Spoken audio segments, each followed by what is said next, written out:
Donald Trump was asked about the possibility of more political violence like we saw on January 6th if he once again loses as he did in 2020. And I don't want you to worry because he responded, it depends. He literally said, whether there's another coup, another insurrection, depends, okay? I think we're gonna win. And if we don't win, it depends. It always depends on the fairness of an election. I do think we're gonna win. Alluding to his unfounded claims that the last election was rigged, he says, I don't believe they'll be able to do the things that they did the last time. I don't think they'll be able to get away with it. So he is not saying there won't be violence. He isn't even saying, wait, what are you talking about? That wasn't me last time. He's not even like distancing himself. He's promising another one based on whether the election is fair. And I understand that if you currently have a red hat on your head, you interpret that as, yeah, if it's fair. I mean, if it's not fair, then you start killing people, obviously. And polls even show that many people do agree that violence might be necessary in order to save the country. Tons of Republicans, more than in 2021. 1 out of 3 Republicans are like, yeah, no, if we don't win, we're gonna start shooting. But to be clear, MAGA people, pay attention. That's not what he's saying. He's not saying whether cosmically, objectively, it's fair we'll have violence or not. The only determining factor as to whether an election is fair is whether it puts him in the White House. And so if he doesn't get into the White House, if he doesn't win, if he loses by 1 million votes, if he loses by 15 million votes, the election will be unfair and we will see more violence. Hey, I'm glad you're here. Listen, in order for the Damage Report to keep on going, we need viewers like you to become a member on YouTube. Can you click the join button on YouTube today? Thank you. And again, this is barely being talked about. Time has an article about it, which makes sense. It was a Time interview, but him promising a second coup attempt is barely even making headlines. Sharon, what do you think?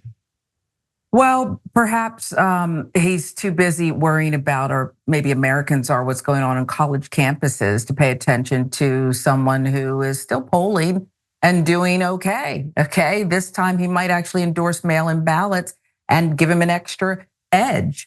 I think that this is where we are and we better deal with it quickly because Donald, I don't know another way to say it. He means what he says, John, okay? And by the way, he'll probably also deploy the military to UCLA, Emory, University of Wisconsin, wherever else there's unrest.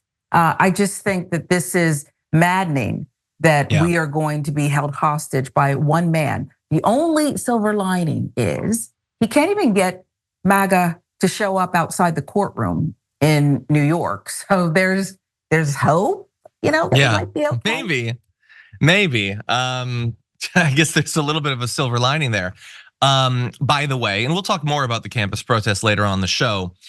If and when Donald Trump does crush dissenting voices with the US military, I just want in advance to thank the mainstream media for laying the groundwork for that, because you've been the ones mischaracterizing these protests and convincing many of your viewers to think that they're all radical terrorists that need the strong boot of the American government on their throat. When he does it, he'll do it because he knows many Americans will like seeing it done, and many of them will like seeing it's done thanks to you.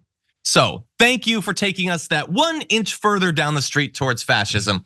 And when we talk about the political violence, before we move on, I just want to say, I understand that I'm a person talking to a camera about politics and I'm doing it on the internet. And obviously we all love to exaggerate and everything.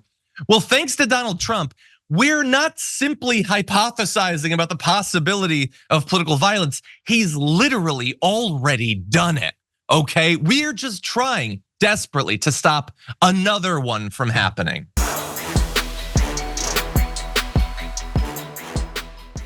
When you click the join button and become a tier 2 member, you get access to all of our weekly top 10 lists. What are you waiting for?